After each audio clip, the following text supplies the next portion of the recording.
ਸਾਡੇ ਵਰਗੇ ਬੰਦੇ ਜਾਂ ਜਿਹੜੇ ਵੀ ਪ੍ਰਚਾਰਕ ਸੀ ਜਾਂ ਕੁਝ ਮੋਹਤਬਾਰ ਬੰਦੇ ਉੱਥੇ ਬੈਠੇ ਹੈ ਔਰ ਸਾਰਾ ਪੰਜਾਬ ਬੰਦ ਹੋ ਗਿਆ ਹੈ ਤੇ ਇਹ ਇਕੱਲੇ ਪ੍ਰਸ਼ਾਸਨ ਦਾ ਆਪਣਾ ਨਿੱਜੀ ਫੈਸਲਾ ਨਹੀਂ ਹੋ ਸਕਦਾ। ਸਰਕਾਰ ਤੋਂ ਉਸ ਵੇਲੇ ਦੇ ਵੱਡੇ ਲੀਡਰਾਂ ਤੋਂ ਪੁੱਛੇ ਬਿਨਾਂ ਲਾਠੀਚਾਰਜ ਨਹੀਂ ਹੋ ਸਕਦਾ।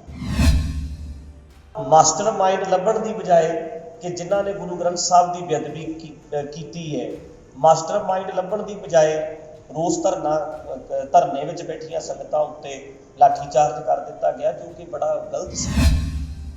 ਕੱਲਾ ਸਿੱਖ ਉਦੋਂ ਰੌਲਾ ਪਾ ਰਿਹਾ ਸੀ ਤਾਂ ਸਰਕਾਰ ਨੂੰ ਕਿਵੇਂ ਨਹੀਂ ਪਤਾ ਹੋਏਗਾ ਵੀ ਕੀ ਬਰਗਾੜੀ ਵਿੱਚ ਇੰਨੇ ਬੰਦੇ ਬੈਠੇ ਹੈ, ਕੌਣ ਬੰਦੇ ਬੈਠੇ ਹੈ, ਉਹਨਾਂ ਤੇ ਲਾਠੀਚਾਰਜ ਹੋਣ ਲੱਗਿਆ। ਇਹ ਉਹਨਾਂ ਨੂੰ ਸਾਰਾ ਪਤਾ ਹੋਏਗਾ, ਅੱਜ ਚਾਹੇ ਉਹ ਮੁੱਕਰ ਜਾਣ। ਹਾਂਜੀ, ਵਾਹਿਗੁਰੂ ਜੀ ਕਾ ਖਾਲਸਾ, ਵਾਹਿਗੁਰੂ ਜੀ ਕੀ ਫਤਿਹ। ਆਪਾਂ ਸਦਾ ਹੀ ਇਹ ਸੋਚਦੇ ਹਾਂ ਕਿ ਫਰੀडम ਆਫ ਬਿਲੀਵ ਹੈ ਤੇ ਫਰੀडम ਆਫ ਸਪੀਚ ਹੈ। ਹਰ ਬੰਦਾ ਚਾਹੇ ਉਹ ਕਿਸੇ ਪੱਥਰ ਨੂੰ ਮੰਨਦਾ ਆ, ਚਾਹੇ ਉਹ ਕਿਸੇ ਬੰਦੇ ਨੂੰ ਰੱਬ ਮੰਨਦਾ ਆ ਤੇ ਚਾਹੇ ਉਹ ਸ਼੍ਰੀ ਗੁਰੂ ਗ੍ਰੰਥ ਸਾਹਿਬ ਜੀ ਨੂੰ ਮੰਨਦਾ ਆ, ਹਰ ਬੰਦੇ ਨੂੰ ਫਰੀडम ਆਫ ਬਿਲੀਵ ਇੱਥੇ ਹੈ ਔਰ ਰੱਖਣਾ ਚਾਹੀਦਾ। ਦੂਸਰਾ ਪੱਖ ਹੈ ਫਰੀडम ਆਫ ਸਪੀਚ। ਅਸੀਂ ਕਿਸੇ ਬਾਰੇ ਕਹਿ ਸਕਦੇ ਹਾਂ ਕਿ ਮੈਂ ਉਹਨੂੰ ਨਹੀਂ ਮੰਨਦਾ, ਪਰ ਉਹਦੀ ਬੇਅਦਬੀ ਕਰਨੀ, ਚਾਹੇ ਉਹ ਕੋਈ ਮੂਰਤੀ ਹੋਵੇ, ਚਾਹੇ ਉਹ ਕੋਈ ਗ੍ਰੰਥ ਹੋਵੇ, ਇਹਦਾ ਹੱਕ ਕਿਸੇ ਨੂੰ ਨਹੀਂ ਹੈ। ਸੋ ਕਈ ਸਾਲ ਪਹਿਲਾਂ ਆਪਾਂ ਸਾਰੇ ਹੀ ਜਾਣਦੇ ਹਾਂ ਕਿ 12-13 ਤਰੀਕ ਦਾ ਧਰਨਾ ਲੱਗਾ ਸੀ ਕੋਟਕਪੂਰਾ ਚੌਂਕ ਦੇ ਵਿੱਚ ਤੇ 14 ਤਰੀਕ ਨੂੰ ਸਵੇਰੇ ਬਰਗਾੜੀ ਜਿਹੜਾ ਕੋਟਕਪੂਰਾ ਚੌਂਕ ਦੇ ਵਿੱਚ ਸਵੇਰੇ ਆਰਾਮ ਨਾਲ ਪਾਠ ਕਰਦੀਆਂ ਸੰਗਤਾਂ ਦੇ ਉੱਤੇ ਲਾਠੀਚਾਰਜ ਕੀਤਾ ਗਿਆ ਸੀ ਪ੍ਰਸ਼ਾਸਨ ਵੱਲੋਂ। ਉਹਦੇ ਸੰਬੰਧ ਵਿੱਚ ਸਿੱਟ ਨੇ ਮੈਨੂੰ ਅੱਜ ਬੁਲਾਇਆ ਸੀ। ਅਗਲਾ ਸਵਾਲ, ਕਿੱਦਾਂ ਦੀ ਗੱਲਬਾਤ ਹੋਈ ਤੁਹਾਡੀ ਸਿੱਟ ਵੱਲੋਂ? ਸਿੱਟ ਵੱਲੋਂ ਉਹੀ ਕੁਐਸਚਨ ਜਿਹੜੇ ਨੇ ਨਾ ਜੀ, ਇਹ ਹੁਣ ਤੋਂ ਲੈ ਕੇ ਪਹਿਲਾਂ ਵੀ 4 ਵਾਰ ਹੋ ਚੁੱਕਿਆ। 4 ਵਾਰ ਸਿੱਟ ਬਣੀ ਹੈ ਤੇ 4 ਵਾਰ ਉਹਨਾਂ ਨੇ ਜਿਹੜੇ ਆਪਣੇ ਤੇ ਸਵਾਲ ਕੀਤੇ ਨੇ, ਜੋ ਉੱਥੇ ਹੋਇਆ, ਜੋ ਉੱਥੇ ਵਾਪਰਿਆ, ਹੂਬਹੂ ਉਸੇ ਤਰ੍ਹਾਂ ਆਪਾਂ ਬਿਆਨ ਕਰਦੇ ਰਹੇ ਹਾਂ। ਕਿਉਂਕਿ ਸੱਚ ਇੱਕ ਹੀ ਹੁੰਦਾ ਹੈ, ਉਹ ਕੋਈ 2-4 ਤੇ ਹੋ ਨਹੀਂ ਸਕਦੇ। ਜਿਹੜੇ ਪਹਿਲਾਂ ਸਿੱਟ ਬਣਦੀ ਰਹੀ ਹੈ ਉਹਦੇ ਕੋਲ ਜੋ ਬਿਆਨ ਦਿੰਦੇ ਰਹੇ ਆ, 3 ਵਾਰ ਪਹਿਲਾਂ ਬਿਆਨ ਦਰਜ ਹੋਏ ਹੈ, ਅੱਜ ਚੌਥੀ ਵਾਰੀ ਉਹੀ ਬਿਆਨ ਮੈਂ ਦਰਜ ਕਰਵਾ ਕੇ ਆਇਆ। ਤੇ ਸਵਾਲ ਜਿਹੜਾ ਉਹ ਪਹਿਲਾਂ ਵਾਲੀ ਸੀ ਕਿ ਉਹ ਕੀ ਹੋਇਆ ਸੀ ਜੀ ਉਹਦੇ ਵਿੱਚ, ਤੇ ਉਹ ਸਪਸ਼ਟ ਸੀ ਕਿ ਆਰਾਮ ਨਾਲ ਪਾਠ ਕਰਦੀਆਂ ਸੰਗਤਾਂ ਦੇ ਉੱਤੇ ਪੁਲਿਸ ਵੱਲੋਂ ਲਾਠੀਚਾਰਜ ਹੋਇਆ ਸੀ, ਪਾਣੀ ਦੀਆਂ ਬੁਛਾੜਾਂ ਹੋਈਆਂ ਸੀ। ਉਹ ਸਵਾਲ ਪਹਿਲਾਂ ਸੀ, ਉਵੇਂ ਜਿਵੇਂ ਦੱਸ ਦਿੱਤਾ ਗਿਆ ਸੀ। ਉਹ ਤਾਂ ਵਾਰ-ਵਾਰ ਇੰਨੀਆਂ ਸਿੱਟਾਂ ਬਣ ਚੁੱਕੀਆਂ ਨੇ, ਤੁਹਾਨੂੰ ਕੋਈ ਲੱਗਦਾ ਕੋਈ ਇਨਸਾਫ ਦੀ ਕਿਰਨ ਕੋਈ ਨਜ਼ਰ ਆਵੇਗੀ? ਉਮੀਦ ਤਾਂ ਦੇਖੋ ਰੱਖਣੀ ਚਾਹੀਦੀ ਹੈ ਹਮੇਸ਼ਾ। ਹੁਣ ਜੇ ਅਸੀਂ ਭਗੌੜੇ ਹੋ ਜਾਾਂਗੇ ਵੀ ਅਸੀਂ ਇਹਨਾਂ ਸਾਹਮਣੇ ਨਹੀਂ ਜਾਣਾ ਤਾਂ ਇਹਨਾਂ ਕੋਲ ਬਹਾਨਾ ਹੋ ਜਾਏਗਾ। ਸਿੱਟ ਜਿਹੜਾ ਵੀ ਸਰਕਾਰ ਕੋਲ ਬਹਾਨਾ ਹੋ ਜਾਏਗਾ ਵੀ ਹੁਣ ਇਹ ਨਹੀਂ, ਗਵਾਹ ਹੀ ਨਹੀਂ ਆਏ। ਜਿਹੜੇ ਉਸ ਵੇਲੇ ਮੌਕੇ ਦੇ ਗਵਾਹ ਸੀ ਉਹਨਾਂ ਨੂੰ ਜਾਣਾ ਚਾਹੀਦਾ ਹੈ, ਵੇਖਣਾ ਚਾਹੀਦਾ ਹੈ। ਔਰ ਉਮੀਦ ਅਸੀਂ ਕਦੇ ਵੀ ਨਹੀਂ ਛੱਡ ਸਕਦੇ, ਉਮੀਦ ਤਾਂ ਕਰਦੇ ਹੀ ਹਾਂ ਕਿ ਉਹਦਾ ਇਨਸਾਫ ਮਿਲੇ। ਰਾਜਨੀਤਿਕ ਪਾਰਟੀਆਂ ਨੂੰ ਸਿਆਸੀ ਮੁੱਦੇ ਵਜੋਂ ਉਭਾਰ ਰਹੀਆਂ ਨੇ, ਤੁਹਾਨੂੰ ਕੀ ਲੱਗਦਾ ਉਭਾਰਨਾ ਚਾਹੀਦਾ ਜਦ ਕਿ ਧਰਮ ਦੀ ਗੱਲ ਹੈ? ਨਹੀਂ, ਗੱਲ ਧਰਮ ਦੀ ਹੈ ਤਾਂ ਸਾਰਿਆਂ ਨੂੰ ਸੋਚਣਾ ਹੀ ਚਾਹੀਦਾ ਹੈ। ਚੈਲੰਜ ਕਰਕੇ, ਇਸ਼ਤਿਹਾਰ ਲਾ ਕੇ ਤੇ ਜਦੋਂ ਤੁਸੀਂ ਬੇਅਦਬੀ ਕਰੋਗੇ ਗੁਰੂ ਗ੍ਰੰਥ ਸਾਹਿਬ ਦੀ ਤਾਂ ਉਹ ਬੜਾ ਵੱਡਾ ਮੁੱਦਾ ਸੀ ਔਰ ਇਹ ਕਿਸੇ ਦਾ ਵੀ ਨਹੀਂ ਹੋਣਾ ਚਾਹੀਦਾ। ਤਾਂ ਇਹ ਮੁੱਦਾ ਤਾਂ ਹੈਗਾ ਹੀ ਹੈ। ਉਸ ਵੇਲੇ ਦੇ ਪ੍ਰਸ਼ਾਸਨ ਨੂੰ ਚਾਹੀਦਾ ਸੀ ਕਿ ਨਾਲੇ ਉਸ ਵੇਲੇ ਤਾਂ ਜਿਹਨੂੰ ਅਸੀਂ ਆਪਣੀ ਸਰਕਾਰ ਕਹਿੰਦੇ ਹਾਂ, ਸਿੱਖਾਂ ਦੀ ਸਰਕਾਰ ਸੀ, ਉਸ ਵੇਲੇ ਤਾਂ ਚਾਹੀਦਾ ਸੀ ਇਹਨਾਂ ਨੂੰ ਕਿ ਗੁਰੂ ਗ੍ਰੰਥ ਸਾਹਿਬ ਜੀ ਦਾ ਜਿਹੜਾ ਇਨਸਾਫ ਹੈ, ਜੋ ਬੇਅਦਬੀ ਉੱਥੇ ਹੋਈ ਸੀ, ਉਹਦਾ ਇਨਸਾਫ ਸਹੀ ਤਰੀਕੇ ਨਾਲ ਦਿੱਤਾ ਜਾਣਾ ਚਾਹੀਦਾ ਸੀ। ਉਹਦਾ ਮਾਸਟਰ ਮਾਈਂਡ ਲੱਭਣ ਦੀ ਬਜਾਏ ਕਿ ਜਿਨ੍ਹਾਂ ਨੇ ਗੁਰੂ ਗ੍ਰੰਥ ਸਾਹਿਬ ਦੀ ਬੇਅਦਬੀ ਕੀਤੀ ਹੈ, ਮਾਸਟਰ ਮਾਈਂਡ ਲੱਭਣ ਦੀ ਬਜਾਏ ਰੋਸ ਧਰਨੇ ਵਿੱਚ ਬੈਠੀਆਂ ਸੰਗਤਾਂ ਉੱਤੇ ਲਾਠੀਚਾਰਜ ਕਰ ਦਿੱਤਾ ਗਿਆ, ਜੋ ਕਿ ਬੜਾ ਗਲਤ ਸੀ। ਭਾਈ ਹੋਰ ਵੀ ਬੇਅਦਬੀ ਦੀਆਂ ਘਟਨਾਵਾਂ ਵਾਪਰੀਆਂ ਲਗਾਤਾਰ ਜਾਰੀ ਨੇ, ਤੁਹਾਨੂੰ ਕੀ ਲੱਗਦਾ ਕੋਈ ਏਜੰਸੀਆਂ ਦੇ ਕੰਮ ਨੇ ਕਿਸੇ ਦੇ? ਉਹ ਤਾਂ ਹੁਣ ਇਹਨਾਂ ਨੇ ਕਰਨੀ ਹੈ ਜੀ ਕਿ ਕੌਣ ਕਰਾ ਰਿਹਾ, ਇਹਦੇ ਪਿੱਛੇ ਕੌਣ ਹੋ ਸਕਦਾ। ਉਹ ਤਾਂ ਚਾਹੀਦਾ ਇਹਨਾਂ ਨੂੰ ਏਜੰਸੀਆਂ ਹੀ ਹੋ ਸਕਦੀਆਂ ਨੇ ਜਾਂ ਕੋਈ ਕੁਝ ਵੀ ਹੋ ਸਕਦਾ। ਮਤਲਬ ਅਸੀਂ ਨਹੀਂ ਕਹਿ ਸਕਦੇ ਵੀ ਕੌਣ ਹੈ, ਪਰ ਇਹ ਤਾਂ ਸਰਕਾਰ ਨੂੰ ਲੱਭਣਾ ਚਾਹੀਦਾ। ਹਾਂਜੀ। ਬਾਬਾ ਜੀ ਉਸ ਵੇਲੇ ਕਿਹਾ ਜਾਂਦਾ ਸੀ ਕਿ ਜਿਹੜਾ ਇਹ ਹੁਕਮ ਹੋਇਆ ਸੀਗਾ ਧਰਨਾ ਚੱਕਣ ਦਾ ਐਸਡੀਐਮ ਦਾ ਹੁਕਮ ਸੀਗਾ, ਬਾਕੀ ਐਸਡੀਐਮ ਦਾ ਹੁਕਮ ਸੀਗਾ ਜਾਂ ਕਿ ਪੁਲਿਸ ਨੂੰ ਧੱਕਾ ਦਿੱਤਾ ਗਿਆ? ਮੇਰਾ ਮੰਨਣਾ ਇਹ ਹੈ ਜੀ, ਮੈਂ ਉੱਥੇ ਵੀ ਸਿੱਟ ਵਿੱਚ ਬੋਲ ਕੇ ਆਇਆ ਬਈ ਪੱਤਾ ਵੀ ਹਿੱਲਦਾ ਆ, ਇੱਕ ਉਹਦਾ ਸਰਕਾਰ ਨੂੰ ਪਤਾ ਹੁੰਦਾ ਹੈ। ਜਿਹੜਾ ਮੁੱਦਾ ਐਡਾ ਵੱਡਾ ਸੀ ਔਰ ਸਾਡੇ ਵਰਗੇ ਬੰਦੇ ਜਾਂ ਜਿਹੜੇ ਵੀ ਪ੍ਰਚਾਰਕ ਸੀ ਜਾਂ ਕੁਝ ਮੋਹਤਬਰ ਬੰਦੇ ਉੱਥੇ ਬੈਠੇ ਹੈ ਔਰ ਸਾਰਾ ਪੰਜਾਬ ਬੰਦ ਹੋ ਗਿਆ ਹੈ, ਤੇ ਇਹ ਇਕੱਲੇ ਪ੍ਰਸ਼ਾਸਨ ਦਾ ਆਪਣਾ ਨਿੱਜੀ ਫੈਸਲਾ ਨਹੀਂ ਹੋ ਸਕਦਾ। ਸਰਕਾਰ ਤੋਂ, ਉਸ ਵੇਲੇ ਦੇ ਵੱਡੇ ਲੀਡਰਾਂ ਤੋਂ ਪੁੱਛੇ ਬਿਨਾਂ ਲਾਠੀਚਾਰਜ ਨਹੀਂ ਹੋ ਸਕਦਾ। ਜੇ ਲਾਠੀਚਾਰਜ ਹੋਇਆ, ਜੇ ਅਥਰੂ ਗੈਸ ਦੇ ਗੋਲੇ ਸਿੱਟੇ ਗਏ ਹੈ, ਜੇ ਉੱਥੇ ਜੋ ਵੀ ਹੋਇਆ, ਉਹਦੇ ਵਿੱਚ ਇਹ ਨਹੀਂ ਹੋ ਸਕਦਾ ਕਿ ਉਸ ਵੇਲੇ ਦੇ ਪ੍ਰਮੁੱਖ ਲੀਡਰਾਂ ਨੂੰ ਇਹਦੇ ਬਾਰੇ ਪਤਾ ਨਾ ਹੋਵੇ। ਵੱਡੇ ਅਫਸਰਾਂ ਨੂੰ ਵੀ ਪਤਾ ਸੀ ਤੇ ਮੇਨ ਲੀਡਰਾਂ ਨੂੰ ਵੀ ਪਤਾ ਸੀ, ਕਿਉਂਕਿ ਘਟਨਾ ਵਰਲਡ ਵਾਈਡ ਇਹ ਫੈਲ ਚੁੱਕੀ ਸੀ, ਸਾਰੇ ਸੰਸਾਰ ਪੱਧਰ ਤੇ ਉਹਦਾ ਜ਼ਿਕਰ ਹੋ ਰਿਹਾ ਸੀ। ਕੱਲਾ ਕੱਲਾ ਸਿੱਖ ਉਦੋਂ ਰੌਲਾ ਪਾ ਰਿਹਾ ਸੀ, ਤਾਂ ਸਰਕਾਰ ਨੂੰ ਕਿਵੇਂ ਨਹੀਂ ਪਤਾ ਹੋਏਗਾ ਵੀ ਕੀ ਬਰਗਾੜੀ ਵਿੱਚ ਇੰਨੇ ਬੰਦੇ ਬੈਠੇ ਹੈ, ਕੌਣ ਕੌਣ ਬੰਦੇ ਬੈਠੇ ਹੈ, ਉਹਨਾਂ ਤੇ ਲਾਠੀ ਚਾਰਜ ਹੋਣ ਲੱਗਿਆ। ਇਹ ਉਹਨਾਂ ਨੂੰ ਸਾਰਾ ਪਤਾ ਹੋਏਗਾ, ਅੱਜ ਚਾਹੇ ਉਹ ਮੁੱਕਰ ਜਾਣ। ਇੱਕ ਸਵਾਲ ਹੈ ਤੁਹਾਡੇ ਤੋਂ ਜਿਹੜੀ ਪੂਰੀ ਪੁੱਛਗਿੱਛ ਦੇ ਵਿੱਚ ਕੀਤੀ ਗਈ, ਔਰ ਪੁਰਾਣੀ ਐਸਆਈਟੀ ਤੋਂ ਔਰ ਹੁਣ ਵਾਲੀ ਐਸਆਈਟੀ ਦੇ ਵਿੱਚ ਕੋਈ ਸਵਾਲਾਂ ਦੇ ਵਿੱਚ ਫਰਕ ਨਜ਼ਰ ਆਇਆ ਤੁਹਾਨੂੰ? ਨਹੀਂ, ਸਵਾਲ ਤਾਂ ਇੱਕੋ ਜਿਹੇ ਹੀ ਹੈ ਸਾਰਿਆਂ ਦੇ ਵੀ ਕੀ ਤੁਸੀਂ ਉੱਥੇ ਜੋ ਹੋਇਆ ਤੁਸੀਂ ਸਾਨੂੰ ਬਿਆਨ ਕਰਦੇ ਹੋ। ਜੋ ਸਾਡੀਆਂ ਸਟੇਟਮੈਂਟਾਂ ਨੇ ਪਹਿਲਾਂ ਵੀ ਉਹੀ ਸੀ ਤੇ ਅੱਜ ਵੀ ਉਹੀ ਨੇ। ਜੋ ਅਸੀਂ ਉਸ ਵੇਲੇ ਹੋਇਆ ਸੀ ਉਹ ਸੱਚ ਆਪਣਾ ਬਿਆਨ ਕਰ ਦਿੱਤਾ, ਪਹਿਲਾਂ ਵੀ ਕਰਦੇ ਰਹੇ ਆ, ਇਸ ਵਾਰੀ ਵੀ ਕਰਕੇ ਆਏ। ਲਗਾਤਾਰ 3 ਘੰਟੇ ਤੱਕ ਲਗਭਗ ਪੁੱਛਗਿੱਛ ਤੁਹਾਡੇ ਤੋਂ ਕੀਤੀ ਗਈ। ਹਾਂਜੀ। ਇੰਨੇ ਟਾਈਮ ਦੇ ਵਿੱਚ ਕਿਉਂਕਿ ਸਵਾਲ ਜਵਾਬ ਕਾਫੀ ਹੋਏ, ਕਿੰਨੇ ਕੁ ਸਵਾਲਾਂ ਦੀ ਗਿਣਤੀ ਸੀ? ਕਿ ਉਹ ਪਹਿਲਾਂ ਕੋਈ ਲਿਸਟ ਲੈ ਕੇ ਬੈਠੇ ਸੀ ਜਾਂ ਗੱਲਾਂ ਦੇ ਨਹੀਂ, ਇਦਾਂ ਨਹੀਂ, ਉਹ ਖੁੱਲ ਕੇ ਹੌਲੀ ਹੌਲੀ ਸਮਝਣਾ ਚਾਹ ਰਹੇ ਸੀ, ਬਰੀਕੀਆਂ ਕਈ ਗੱਲਾਂ ਦੀਆਂ, ਵੀ ਐਸਜੀਪੀਸੀ ਦਾ ਸਿਸਟਮ ਕੀ ਹੈ, ਜਾਂ ਜਿਹੜੇ ਆਪਾਂ ਕੁਝ ਪ੍ਰਚਾਰਕ ਨੇ ਜਿਹੜੇ ਲੌਜੀਕਲ ਗੱਲ ਕਰਦੇ ਨੇ, ਕੁਝ ਪ੍ਰਚਾਰਕ ਨੇ ਜਿਹੜੇ ਪੁਰਾਣੀਆਂ ਪਰੰਪਰਾਵਾਂ ਨੂੰ ਮੰਨਣ ਵਾਲੇ ਨੇ। ਉੱਥੇ ਧਰਨੇ ਦੇ ਵਿੱਚ ਬੈਠਿਆਂ ਦੇ ਵਿੱਚ ਕੌਣ ਬੰਦੇ ਸੀ ਜਿਹੜੇ ਥੋੜੇ ਜਿਹੇ ਹਟ ਕੇ ਗੱਲ ਕਰਨ ਵਾਲੇ ਨੇ, ਜੋ ਕਿ ਫਿਊਚਰ ਦੇ ਵਿੱਚ ਇੱਕ ਗਰੁੱਪ ਬਣਾ ਕੇ ਐਸਜੀਪੀਸੀ ਤੇ ਵੱਧ ਸਕਦੇ ਸੀ। ਇਹ ਕਈ ਗੱਲਾਂ ਇਸ ਟਾਈਪ ਦੀਆਂ ਖੁੱਲ ਕੇ ਹੋਈਆਂ ਸੀ। ਕਿਹਾ ਜਾਂਦਾ ਕਿ ਗਰਮ ਗਲੀ ਹੈ, ਕੁਝ ਕਿਹਾ ਜਾਂਦਾ ਕਿ ਨਰਮ ਗਲੀ ਹੈ, ਤਾਂ ਕੁਝ ਉਸ ਤਰ੍ਹਾਂ ਦੀ ਗੱਲਬਾਤ ਤੁਹਾਡੇ ਤੋਂ ਪੁੱਛੀ ਕਿ ਕਿਹੜੇ ਗਰਮ ਗਲ ਦੇ ਤੁਹਾਨੂੰ ਲੱਗ ਰਹੀ ਸੀ? ਨਹੀਂ, ਇਦਾਂ ਦੀ ਗੱਲ ਉਹਨਾਂ ਨੇ ਨਹੀਂ ਕੀਤੀ, ਇਦਾਂ ਦੀ ਨਹੀਂ ਕੀਤੀ। ਬਸ ਇਹੀ ਕਿਹਾ ਸੀ ਕਿ ਕਿਤੇ ਨਾ ਕਿਤੇ ਉਹ ਗੁੱਸਾ ਕਿਉਂ ਸੀ, ਜੋ ਮੈਂ ਵੀ ਮਹਿਸੂਸ ਕਰਦਾ ਕਿ ਜਿਹੜੇ ਸਾਡੇ ਵਰਗੇ ਬੰਦੇ ਹੈ, ਕੁਝ ਬੰਦੇ ਹੈਗੇ ਹੈ ਪ੍ਰਚਾਰਕ ਜਿਹੜੇ ਕਿ ਥੋੜੇ ਜਿਹੇ ਲੌਜਿਕ ਨਾਲ ਗੱਲ ਕਰਦੇ ਹੈ, ਯੰਗ ਜਨਰੇਸ਼ਨ ਵੱਲ ਵੇਖ ਕੇ ਵੀ ਜਿਹੜੇ ਉਹਨਾਂ ਨੂੰ ਅਸੀਂ ਧਰਮ ਵਾਲੇ ਪਾਸੇ ਲੈ ਕੇ ਆਈਏ, ਤੇ ਉਹਦੇ ਤੋਂ ਸਾਡੇ ਪਰੰਪਰਾਵਾਦੀ ਲੋਕ ਜਿਹੜੇ ਆ ਸਾਰੇ ਦੁਖੀ ਹੈਗੇ ਹੀ ਹੈ। ਜਿਹੜਾ ਗਰੁੱਪ ਉੱਥੇ ਬੈਠਾ ਸੀ, ਇਦਾਂ ਕਹਿ ਲਓ ਇਹਨਾਂ ਦੇ ਹਿਸਾਬ ਨਾਲ ਤਾਂ ਬੋਲ ਭੜਕਣੇ, ਉਹ ਹਰ ਗੱਲ ਮੂੰਹ ਤੇ ਬੋਲਦੇ ਆ, ਖੁੱਲ ਕੇ ਕਹਿ ਦਿੰਦੇ ਆ, ਲੀਡਰਾਂ ਨੂੰ ਵੀ ਕਹਿ ਦਿੰਦੇ ਆ, ਤੇ ਇਹਨਾਂ ਨੂੰ ਉਹ ਵੀ ਗੁੱਸਾ ਸੀ ਸਾਡੇ। ਬਾਬਾ ਜੀ ਲੱਗਦਾ ਕਿ ਹੁਣ ਜਿਵੇਂ ਸਿੱਖ ਸੰਗਤ ਇਨਸਾਫ ਚਾਹ ਰਹੀ ਹੈ, ਇਹਦੀ ਸਿੱਟ ਬਣਾਈ ਹੈ, ਕਿ ਹੁਣ ਸਿੱਖ ਸੰਗਤ ਨੂੰ ਇਨਸਾਫ ਮਿਲੂਗਾ? ਕਿਉਂਕਿ ਲੰਬਾ ਅਰਸਾ ਤੋਂ ਬਾਅਦ ਇਹ ਸਿੱਟ ਬਣਾਈ ਜਾਂਦੀ ਹੈ, ਹਾਲੇ ਤੱਕ ਕੋਈ ਸਿੱਟਾ ਨਹੀਂ ਨਿਕਲਿਆ। ਬਿਲਕੁਲ ਇਹ ਸਿੱਟ ਬਣਾਈ, ਕੋਈ ਲੱਗਦਾ ਇਨਸਾਫ ਮਿਲੂਗਾ ਕੁਛ? ਉਮੀਦ, ਜਿਹੜੀ ਪਹਿਲਾਂ ਮੈਂ ਗੱਲ ਕੀਤੀ ਹੈ ਵੀ ਉਮੀਦ ਤੇ ਦੁਨੀਆ ਕਾਇਮ ਹੈ, ਉਮੀਦ ਨਹੀਂ ਛੱਡਣੀ ਚਾਹੀਦੀ। ਜੇ ਅੱਜ ਅਸੀਂ ਕਹਿ ਦਈਏ ਜੀ ਸਾਨੂੰ ਇਹਨਾਂ ਤੋਂ ਵੀ ਕੋਈ ਉਮੀਦ ਨਹੀਂ, ਉਹਨਾਂ ਨੇ ਕਹਿਣਾ ਜੀ ਹੁਣ ਤੇ ਗਵਾਹ ਹੀ ਨਹੀਂ ਆ ਰਹੇ, ਤੇ ਅਸੀਂ ਕੀ ਕਰੀਏ? ਇਸ ਕਰਕੇ ਅਸੀਂ ਉਮੀਦ ਕਰਦੇ ਹਾਂ ਕਿ ਹੁਣ ਇਹਦਾ ਕੋਈ ਚੰਗਾ ਰਿਜ਼ਲਟ।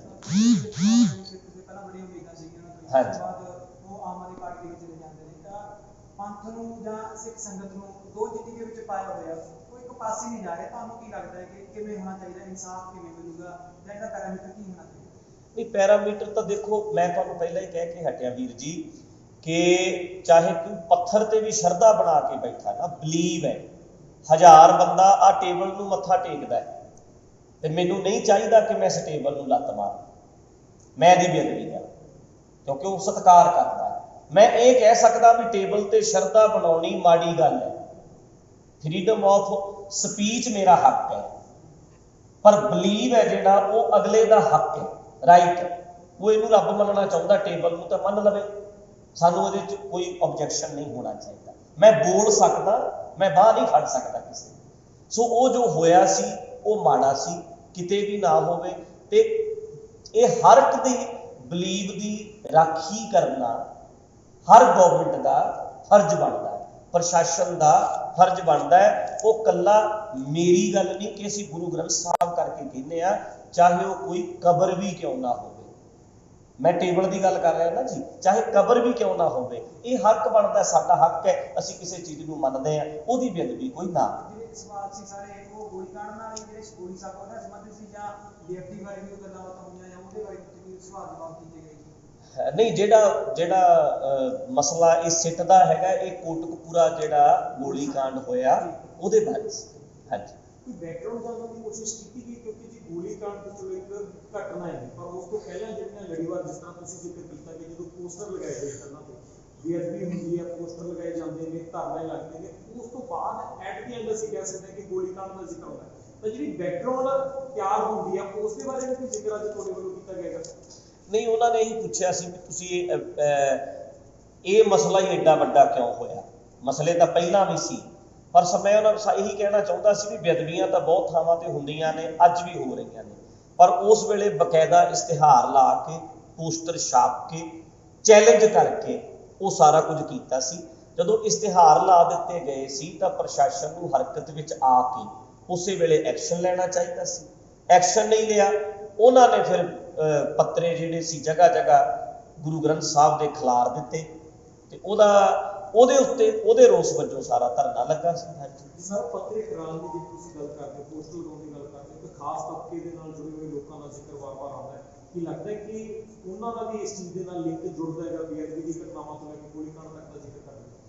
ਹਾਂ, ਉਹ ਤਾਂ ਫਿਰ ਜੇ ਉਹ ਤਾਂ ਸਾਹਮਣੇ ਆਊਗਾ ਹੀ ਜੀ। ਉਹ ਤਾਂ ਜਿੱਦਾਂ ਪਹਿਲਾਂ ਅੱਜ ਤੱਕ ਦੱਸਿਆ ਜਾਂਦਾ ਰਿਹਾ ਹੈ ਕਿ ਸਰਸੇ ਵਾਲਿਆਂ ਦੇ ਜਿਹੜੇ ਪ੍ਰੇਮੀ ਸੀ, ਉਹਨਾਂ ਦਾ ਇਹਦੇ ਵਿੱਚ ਰੋਲ ਹੈਗਾ, ਉਹ ਤਾਂ ਪਤਾ ਲੱਗ ਜਾਣਾ ਆਉਣ ਵਾਲੇ ਸਮੇਂ। ਬਾਬਾ ਜੀ, ਵਿਰੋਧੀ ਕਹਿ ਰਹੇ ਨੇ ਜਿਹੜੀ ਸਿੱਟ ਬਣਾਈ ਗਈ ਹੈ ਵੀ ਪੰਜਾਬ ਸਰਕਾਰ ਨੇ 2022 ਨੂੰ ਲੈ ਕੇ ਜਿਹੜਾ ਆਪਣੀ ਜਿਹੜੀ ਸਟ੍ਰੈਟਜੀ ਤਿਆਰ ਕੀਤੀ ਹੈ ਉਹ 2022 ਤੱਕ ਯੂਜ਼ ਕਰ ਰਹੀ ਹੈ। ਕੀ ਸਮਝਦੇ ਹੋ? ਕੁਛ ਵੀ ਉਹ ਤਾਂ ਸੋਚਿਆ ਜਾ ਸਕਦਾ ਜੀ। ਉਹ ਤਾਂ ਇੱਕ ਦੂਜੇ ਦੇ ਉੱਤੇ ਰਾਜਨੀਤਿਕ ਪਾਰਟੀਆਂ ਨੂੰ ਕਹਿਣਾ ਹੀ ਹੁੰਦਾ, ਉਹਨਾਂ ਨੇ ਸਾਰੇ ਕਹਿ ਰਹੇ ਹਨ। 2017 ਦੇ ਇਲੈਕਸ਼ਨ ਦੇ ਵਿੱਚ ਇਹ ਮੁੱਦਾ ਕਾਫੀ ਭਾਰੀ ਰਿਹਾ ਗਿਆ, ਚਾਹੇ ਅਸੀਂ ਡਰੱਗ ਦੀ ਗੱਲ ਕਰ ਲਈਏ, ਦੂਸਰਾ ਬੇਅਦਬੀਆਂ ਦਾ ਔਰ ਗੋਲੀकांड ਦਾ। 2022 ਦੇ ਇਲੈਕਸ਼ਨ ਆ ਗਏ, ਕੈਪਟਨ ਅਮਰਿੰਦਰ ਸਿੰਘ ਕਹਿ ਰਹੇ ਕਿ 4 ਹਫ਼ਤਿਆਂ ਦੇ ਇਨਸਾਫ ਦਿਵਾਵਾਂਗੇ। 22 ਤੋਂ 6 ਮਹੀਨੇ ਪਹਿਲਾਂ ਕਿ ਫਿਰ ਉਹੀ ਤਰ੍ਹਾਂ ਉਸੇ ਤਰ੍ਹਾਂ ਮੁੱਦੇ ਨੂੰ ਇੱਕ ਵਾਰ ਫਿਰ ਉਛਾਲਿਆ ਜਾ ਰਿਹਾ ਹੈ। ਕੀ ਲੱਗਦਾ ਕਿ ਸਰਕਾਰਾਂ ਵੱਲੋਂ ਵੀ ਇੱਕ ਤਰੀਕੇ ਦੇ ਨਾਲ ਇਲੈਕਸ਼ਨ ਦੇ ਤੌਰ ਤੇ ਇਸ ਏਜੰਡੇ ਨੂੰ ਵਰਤਿਆ ਜਾ ਰਿਹਾ? ਨਹੀਂ, ਸਾਰੇ ਏਜੰਡੇ ਇਹਨਾਂ ਨੇ ਵਰਤਨੇ ਹੁੰਦੇ ਆ, ਪਰ ਇਹਨਾਂ ਨੂੰ ਗੁਰੂ ਗ੍ਰੰਥ ਸਾਹਿਬ ਵਾਲਾ ਜਿਹੜਾ ਏਜੰਡਾ ਆ, ਇਹਨੂੰ ਨਹੀਂ ਵਰਤਣਾ ਚਾਹੀਦਾ। ਜੇ ਇਹਨਾਂ ਨੇ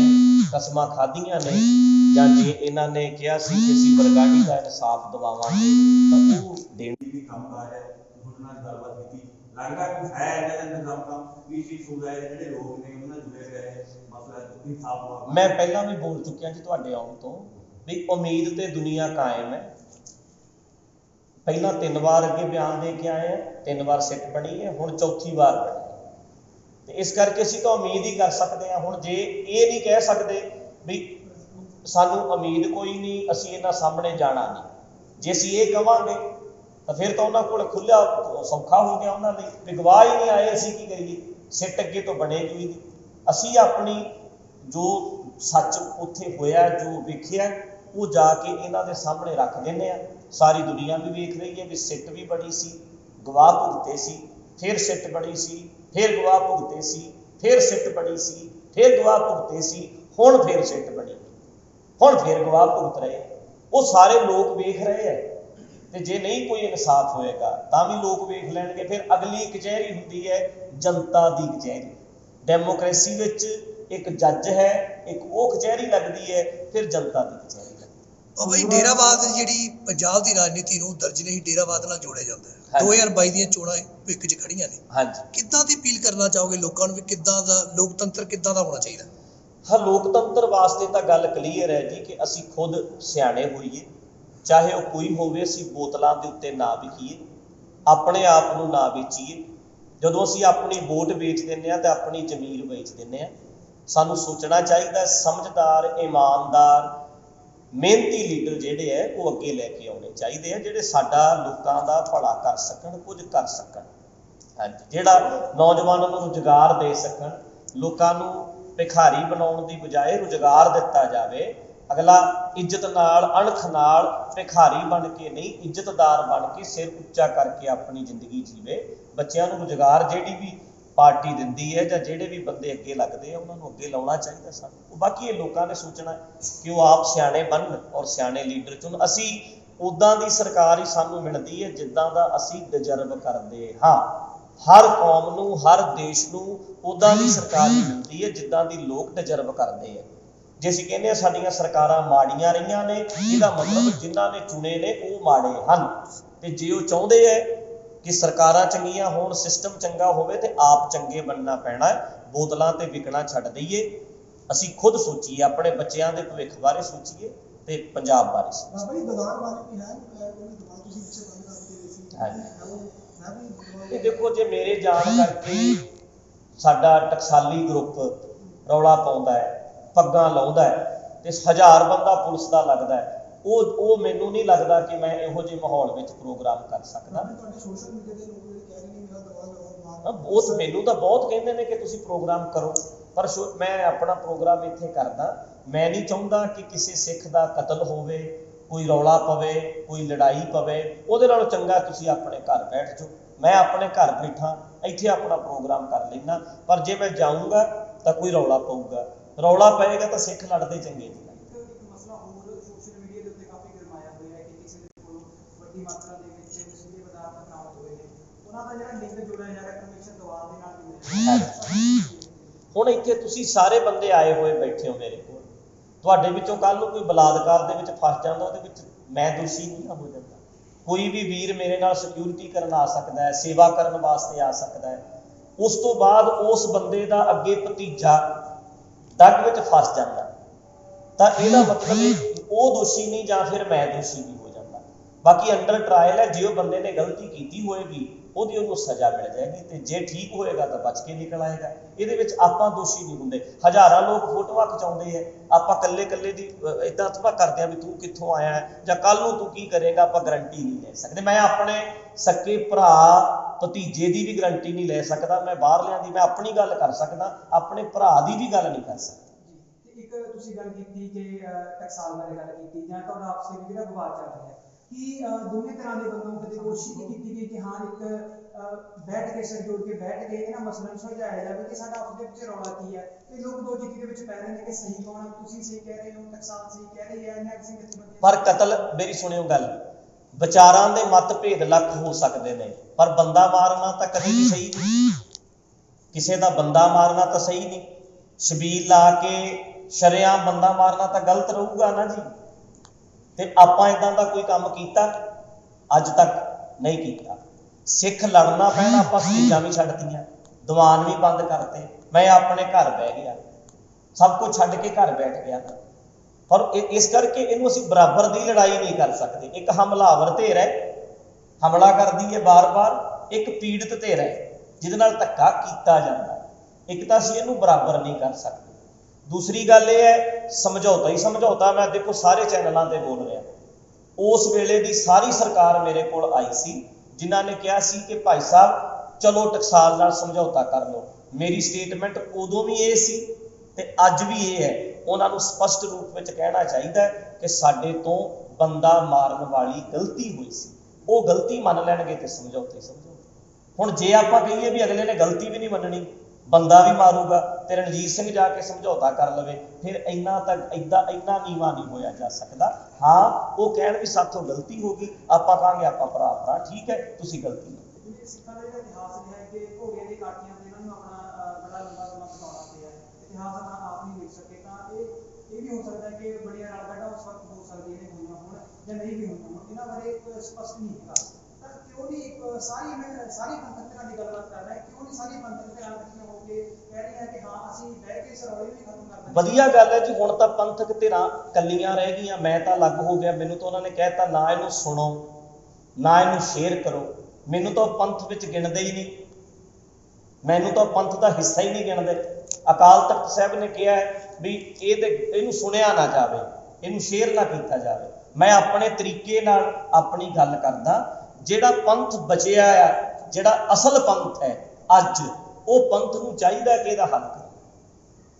ਮੈਨੂੰ ਤਾਂ ਗਿਣਦੇ ਨਹੀਂ ਵਿੱਚ। ਅਕਸਰ ਕਿਹਾ ਜਾਂਦਾ ਹੈ ਕਿ ਜਿਹੜਾ ਅਕਾਲ ਤਖਤ ਦਾ ਜਥੇਦਾਰ ਹੈ ਬਾਦਲਾਂ ਦੀ ਜੀਤ ਚ, ਅਕਸਰ ਲੋਕ ਕਹਿੰਦੇ ਨੇ।